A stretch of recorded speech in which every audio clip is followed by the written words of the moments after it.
नमस्कार दोस्तों, कैसे हो आप सभी। स्वागत करते हैं आप सभी के अवस्थी जी को इसमें। तो दोस्तों आज जो है कि बिहार एसएससी कार्यालय परिचारी वैकेंसी 2025 के लिए जीके और विज्ञान का कुछ सिलेक्टेड इंपॉर्टेंट प्रश्न लेके आए हुए हैं जो आपके पेपर के लिए अति महत्वपूर्ण प्रश्न है। तो इसे पूरा आपसे कंप्लीट कर लीजिएगा।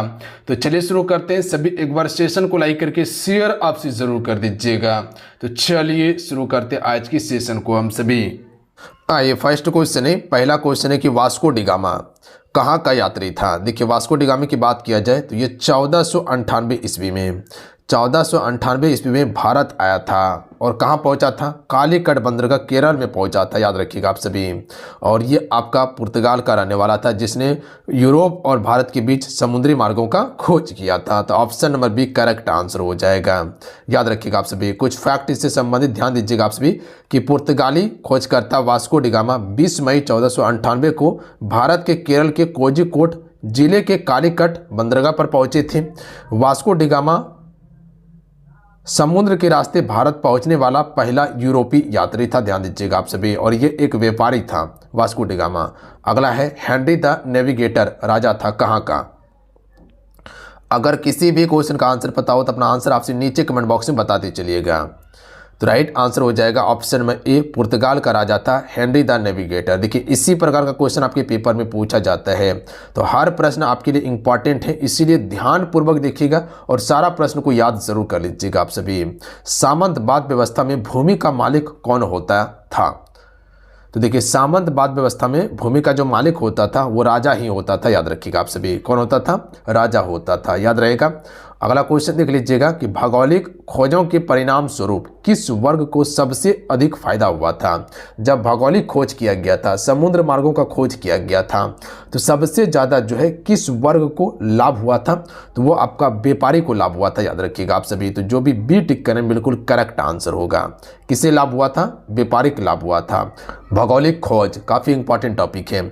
अमेरिका का पता किसने लगाया था, चलिए बताइएगा आप सभी। तो राइट आंसर होगा कोलंबस, याद रखिएगा आप सभी। किसने लगाया था, कोलंबस ने। अमेरिका का पता कोलंबस निकला था भारत को खोजने के लिए, बट ये दिशा भटकने के कारण ये अमेरिका का खोज किया था। अगला क्वेश्चन है कि मार्टिन लूथर कहाँ का रहने वाला था। तो देखिए मार्टिन लूथर जो है ये जर्मनी का रहने वाला था, याद रखिएगा। अच्छा जो आपसे देखते हैं हिटलर, ये कहाँ का था, ये भी आपका जर्मनी का रहने वाला था जो एक तानाशाह शासक था। सोपानी कृषि किस राज्य में प्रचलित है। यह आपका उत्तराखंड राज्य में प्रचलित है सोपानी कृषि। अगला क्वेश्चन देख लीजिएगा कि सीमेंट उद्योग का सबसे प्रमुख कच्चा माल क्या है। राइट आंसर ऑप्शन में ए हो जाएगा चूना पत्थर जो है ये सीमेंट उद्योग का सबसे प्रमुख कच्चा माल माना जाता है। तो ऑप्शन में ए राइट आंसर होगा, चूना पत्थर से ही सीमेंट का निर्माण किया जाता है। अगला है कौन भारत का सबसे बड़ा लौह उत्पादक राज्य है। चलिए क्वेश्चन नंबर 9 का राइट आंसर कीजिएगा आप सभी। तो राइट आंसर हो जाएगा ऑप्शन में ए कर्नाटक। देखिए कर्नाटक जो है कि लोहा का सबसे ज़्यादा उत्पादन करता है। अच्छा कोयला जो है इसका उत्पादन सबसे ज़्यादा कौन करता है, छत्तीसगढ़ राज्य करता है। बट कोयला का भंडारण सबसे अधिक कहाँ पे है, तो याद रखिएगा झारखंड में है। बात समझे आप सभी। अगला क्वेश्चन है कि किस खनिज को उद्योगों की जननी माना जाता है। अभ्रक का सबसे ज्यादा उत्पादन आंध्र प्रदेश राज्य करता है, याद रखिएगा आप सभी, आंध्र प्रदेश। देखिए उद्योगों की जननी जो कहा जाता है वो लोहा को कहा जाता है, याद रखिएगा आप सभी। तो किस खनिज को उद्योगों की जननी कहा जाता है, तो लोहा को। देखिए फ्रेंड जितने भी आपसे मेरे साथ में जुड़े हुए हैं आप सभी सेशन को लाइक जरूर कीजिएगा, आपका एक लाइक मोटिवेट कराता है। देखिए आपको हम बताते हैं कि जो भी हम कंटेंट आपको दे रहे हैं वो बेहतरीन कंटेंट है और पेपर के लिए अति महत्वपूर्ण है। इसीलिए बताते हैं कि हर प्रश्न को आप याद जरूर कर लिया कीजिए। आपको पता है कि हम प्रीवियस ईयर का भी क्वेश्चन आपको दे रहे हैं ताकि आपको ये पता चले कि क्या क्वेश्चन पूछा जा रहा है और जो क्वेश्चन पूछा गया है उसी पैटर्न पर हम आपको सारा चीज प्रोवाइड कर रहे हैं। तो आप सभी पर डे इस सेशन को जरूर कंप्लीट कर लिया कीजिए। इस चैनल पर जितने भी क्लासेस हैं एक एक करके सारा क्लास आप देख लीजिए, काफी आपको बेनिफिट करने वाला है पेपर में। इनमें से कौन सा आध्यात्मिक खनिज का उदाहरण है। देखिए अभ्रक जो है ये आपका एक आध्यात्मिक खनिज है, याद रखिएगा आप सभी। जबकि आपका सोना हो गया, चांदी हो गया, टीन हो गया, लोहा हो गया, ये सभी धात्विक खनिज हैं। बात समझ गए आप सभी। धात्विक खनिज जो आपका विद्युत का सुचालक होता है या उष्मा का सुचालक होता है, आध्यात्मिक खनिज जो विद्युत या उष्मा का कुचालक होता है। यूरेनियम का प्रमुख उत्पादक स्थल है।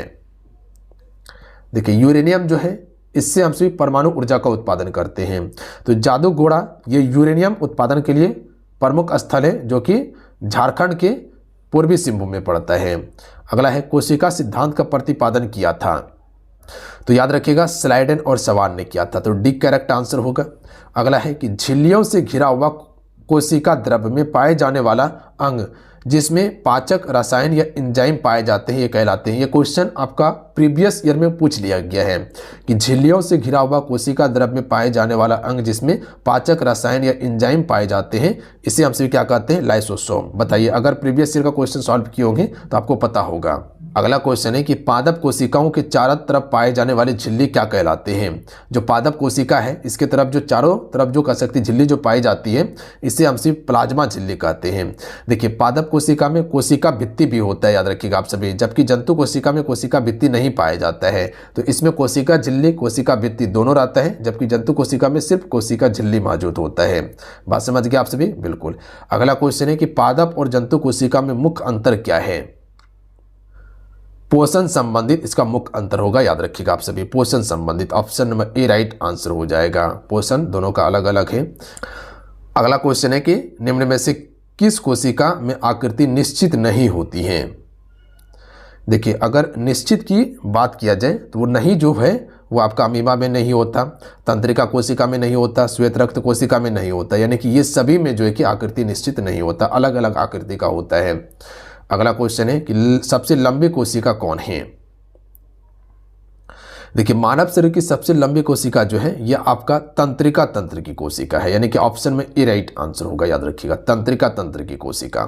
ऐसे क्वेश्चन पूछा जाए कि सबसे बड़ी कोशिका किसका होता है, शुतुरमुर्ग अंडे का होता है। निम्न में से कौन शेष 3 से मेल नहीं खाता। देखिए ER, गोल्जी और लाइसोसोम ये सभी में पाए जाते हैं, जबकि प्लास्टिड जो आप सभी देख रहे हैं ये अलग है, ये सिर्फ पादप कोशिका में पाया जाता है, जंतु कोशिका में नहीं पाया जाता, याद रखिएगा। जो गोल्जी बॉडी है, लाइसोसोम है, एंडोप्लाज्मिक रेटिकुलम है, ये सभी दोनों में पाए जाते हैं, यानी पादप और जंतु कोशिका दोनों में होता है, जबकि प्लास्टिड सिर्फ पादप कोशिका में होता है, जंतु कोशिका में नहीं पाया जाता है। तो यही आपका भिन्न है। अगला है प्रोकैरियोटिक में नहीं होता। तो देखिए प्रोकैरियोटिक में जो नहीं होता है वो 70S राइबोसोम ये नहीं होता, केंद्रिका नहीं होता है, उसके बाद केंद्रक ये भी नहीं होता, यानी कि ये सभी जो है कि प्रोकैरियोटिक में नहीं होता, ये सभी यूकैरियोटिक में पाया जाता है। तो याद रखिएगा आप सभी। अगला क्वेश्चन है कि उड़ीसा किस खनिज का सबसे बड़ा उत्पादक है। तो जैसे अभी बताए थे कि जो मैग्नीज आप सभी देखते हैं इसका उत्पादन उड़ीसा सबसे ज़्यादा करता है, याद रखिएगा आप सभी, मैग्नीज का उत्पादन। अगला क्वेश्चन है संविधान की धारा 21 का संबंध किससे है। देखिए ये काफ़ी इंपॉर्टेंट प्रश्न है, इसको याद रखिएगा। संविधान की धारा 21 जो है ये आपका वन्य जीवों तथा प्राकृतिक संसाधन के संरक्षण से संबंधित है। इससे वन्य जीवों तथा प्राकृतिक संसाधन के संरक्षण से, ये देखिए ये टॉपिक जो है आपको दिया हुआ है वन्य जीव पढ़ने के लिए, है ना, बिल्कुल है। अगला है चरक का संबंध किस देश से है, या किस देश से था, तो भारत देश से संबंधित था चरक भारत देश का था। अगला है भारत का प्रथम तेल शोधक कारखाना स्थित है। देखिए भारत का पहला तेल शोधक कारखाना 1901 में स्थापित किया गया था। कहाँ किया गया था, डिगबोई में, याद रखिएगा आप सभी। और बाद में का स्वतंत्र भारत का पहला तेल शोधक कारखाना जो कि शायद 1954 में आपका मुंबई में स्थापित किया गया था। अगला क्वेश्चन है मैग्नीज उत्पादन में भारत का विश्व में क्या स्थान है। तो मैग्नीज में 3य स्थान पे आता है भारत, 3रा स्थान पे। ब्राजील की खोज किसने की। देखिए ब्राजील की खोज जो है कि केब्रल के द्वारा किया गया था, जिसे हम केब्राल के नाम से भी जानते हैं। कहीं कहीं आपको केब्राल भी देखने के लिए मिलता है, तो ध्यान दीजिएगा, अगर ये भी रहे तो आपसे टिक कर लीजिएगा। यहाँ कुछ फैक्ट याद रखिएगा कि ब्राजील की खोज पुर्तगाली राजनयिक पेट्रो अल्वारेस केब्राल के द्वारा की गई थी। अमेरिका का नाम किसके नाम पर पड़ा था। जो अमेरिका का नाम देख रहे हैं ये किसके नाम पे पड़ा था, अमेरिगो वेस्पूसी के नाम पर पड़ा था, अमेरिगो वेस्पूसी के नाम पर। ऑप्शन में एक करेक्ट आंसर होगा। अगला है प्राथमिक ऊर्जा का उदाहरण नहीं है। देखिए प्राथमिक ऊर्जा का उदाहरण जो नहीं होगा वो आपका विद्युत नहीं होगा, याद रखिएगा। ये आपका द्वितीय ऊर्जा का उदाहरण है, जबकि कोयला हो गया, पेट्रोलियम हो गया, प्राकृतिक गैस हो गया, ये सभी प्राथमिक ऊर्जा का है, याद रखिएगा। यानी कि ये परंपरागत ऊर्जा का उदाहरण है, जबकि विद्युत जो है ये आपका गैर परंपरागत ऊर्जा का उदाहरण है। बात समझ गए। भारत के किस भूगर्भिक समूह में कोयला पाया जाता है। देखिए गोंडवाना क्रम की चट्टान में कोयला पाए जाते हैं, याद रखिएगा आप सभी भारत में। अच्छा, सबसे अच्छा कोयला जो माना जाता है वो आपका एंथ्रासाइट कोयला को माना जाता है। और जो बिटमिन्स कोयला है ये भारत में सबसे ज़्यादा पाया जाता है और सबसे ज़्यादा गोंडवाना क्रम की चट्टान में बिटमिन्स कोयला पाया जाता है, याद रखिएगा आप सभी। अगला है जिसमें कार्बन की मात्रा 50 से लेकर 80% तक देखने के लिए मिलता है बिटमिन्स कोयला में। एंथ्रासाइट कोयला में 85 से लेकर 90% जो कि कार्बन रहता है। निम्न में से कौन सी मिट्टी सर्वाधिक उपजाऊ है? तो जो आपसे जलोढ़ मिट्टी देखते हैं, जलोढ़ मिट्टी ये सबसे ज़्यादा उपजाऊ मिट्टी मानी जाती है और ये उत्तर भारत में सबसे ज़्यादा है। जैसे काली मिट्टी जो है पश्चिमी वाला भाग, गुजरात हो गया, राजस्थान वाला भाग हो गया, उसके बाद मध्य प्रदेश महाराष्ट्र वाला जो क्षेत्र आप देखते हैं ये सभी क्षेत्र में काली मिट्टी का विस्तार है। काली मिट्टी जो कपास के लिए काफ़ी उपयोगी मिट्टी माना जाता है। और जलोढ़ मिट्टी जो देखते हैं इसमें धान की खेती हो गया, गेहूँ की खेती हो गया, यानी करीब करीब अनाज जो है कि जलोढ़ मिट्टी में उगाया जा सकता है। इसीलिए कहा जाता है कि सबसे जो है कि उपजाऊ की दृष्टि से अति महत्वपूर्ण मिट्टी है आपका। प्रथम विश्व युद्ध में सबसे बाद में कौन सा राष्ट्र सम्मिलित हुआ था? तो प्रथम विश्व युद्ध की बात किया जाए तो 1914 में ये विश्व युद्ध शुरू हुआ था और 1918 तक चला था, यानी कि कुल 4 वर्ष ये युद्ध चला था। और सबसे अंतिम में जो शामिल हुआ वह अमेरिका शामिल हुआ था 1917 में, याद रखिएगा। कब? 1917 में। प्रथम विश्व युद्ध कितने वर्ष तक चला था? तो अभी बताएं, 4 वर्ष तक चला था। प्रथम विश्व युद्ध में किसकी हार हुई थी? तो देखिए प्रथम विश्व युद्ध की बात किया जाए तो इसमें जर्मनी की हार हुई थी, याद रखिएगा आप सभी। किसकी हार हो गई? जर्मनी की हार हो गई थी। अगला है 1 kg बराबर होता है। तो देखिए 1 kg बराबर जो होता है 1000 ग्राम होता है। 1 kg बराबर 1000 ग्राम। Option number D correct answer होगा। मापन मुख्य रूप से एक प्रक्रिया है। देखिए मापन जो है ये मुख्य रूप से तुलना करने की प्रक्रिया है, तुलना किया जाता है। मापन से क्या होता है? तुलना होता है। अगला है कि किसी राशि के परिणाम के पूर्ण विवरण के लिए आवश्यक है। तो किसी राशि के परिणाम के पूर्ण विवरण के लिए आवश्यक जो है मात्रा और संख्या दोनों है। मात्रक और संख्या दोनों होता है। क्या क्वेश्चन बताएं कि किसी राशि के परिणाम के पूर्ण विवरण के लिए आवश्यक है मात्रक और संख्या दोनों।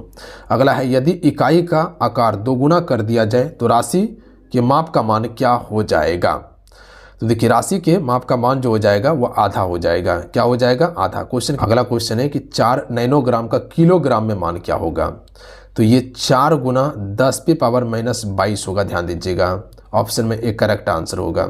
निम्न में से कौन सा एक मूल राशि है? तो देखिए मूल राशि जो होता है लंबाई, द्रव्यमान, समय, कुल 7 मूल राशि है, याद रखिएगा आप सभी। जैसे विद्युत धारा हो गया, ताप हो गया, ये सभी आपका मूल राशि होता है। तो ऑप्शन में बी करेक्ट आंसर हो जाएगा। निम्न में से कौन मूल राशि नहीं है? तो देखिए बल हो गया, मूल राशि नहीं है, जबकि द्रव्यमान, समय, विद्युत धारा ये सभी मूल राशि है। तो बल क्या है? ये आपका व्युत्पन्न राशि है, मूल राशि नहीं है। अगला है 1917 में कौन सा देश प्रथम विश्व युद्ध से अलग हो गया था? तो 1917 में अमेरिका शामिल हुआ था, रूस अलग हो गया था। तो ऑप्शन में ए राइट आंसर होगा, रूस अलग हो गया। प्रथम विश्व युद्ध कब आरंभ हुआ था? तो 1914 में आरंभ हुआ था प्रथम विश्व युद्ध और दूसरा विश्व युद्ध 1939 में आरंभ हुआ था। तो ध्यान दीजिएगा आप सभी। आइए अगला क्वेश्चन देखिए। वर्साई की संधि के फलस्वरूप इनमें से किस महादेश का मानचित्र बदल गया? देखिए वर्साई की संधि की बात किया जाए तो इस संधि के बाद जो है कि यूरोप देश का जो है इसका मानचित्र बदल गया था। बताएं आप सभी को, देश जो है टूटना शुरू हो चुका था, अलग अलग देश का निर्माण होना शुरू हो चुका था। धोरी राष्ट्रों में किस राष्ट्र ने सबसे पहले आत्मसमर्पण कर दिया था? एक था मित्र राष्ट्र, एक था धोरी राष्ट्र। तो धोरी राष्ट्र में सबसे पहले जो इटली ने समर्पण कर दिया था, याद रखिएगा। किसने समर्पण किया था? इटली ने। तो इटली कहाँ से लड़ रहा था? धोरी राष्ट्र की तरफ से। गोवा के संगयुम में कौन सा खनिज पाया जाता है? तो यहाँ पर लोहा पाया जाता है, याद रखिएगा। कौन सा खनिज है? लोहा है। कौन सा खनिज है? लोहा। अगला है कि भारत के किस राज्य में सौर ऊर्जा के विकास सर्वाधिक संभावनाएं हैं? देखिए सौर ऊर्जा का जो विकास हो रहा है ये सूर्य से हो रहा है और ये एक आपका नवीकरणीय ऊर्जा है, प्लस में ये आपका एक गैर परंपरागत ऊर्जा है जिससे प्रदूषण नहीं के बराबर होता है। सौर ऊर्जा कभी भी भविष्य में खत्म नहीं होगा, इसका उपयोग हम बार बार कर सकते हैं। बात समझे आप सभी? बिल्कुल। तो राजस्थान, याद रखिएगा आप सभी। Option number c correct answer होगा। राजस्थान के भंडला में सबसे बड़ा सोलर पार्क है भारत का, याद रखिएगा। बादाम पहाड़ी किस खनिज के उत्पादन के लिए प्रसिद्ध हैं?